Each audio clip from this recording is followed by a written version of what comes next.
Այսօր արդեն լրջորեն քննարկվում է Հայաստանի հնարավոր դուրս մնալը ԵԱՏՄ-ից։ Շատերը կասեն, ոչինչ, Եվրոպա կգնանք, բայց կա մի փոքր խնդիր։ Եվրոպայում մեզ ոչ մեկ չի սպասում։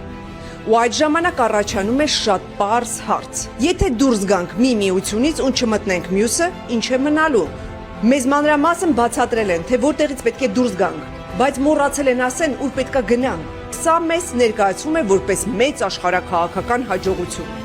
Եվ նման պետություններին ժամանակակից աշխարհում սովորաբար ավելի պարզ անուն են տալիս աշխարհաքաղաքական բոմժեր։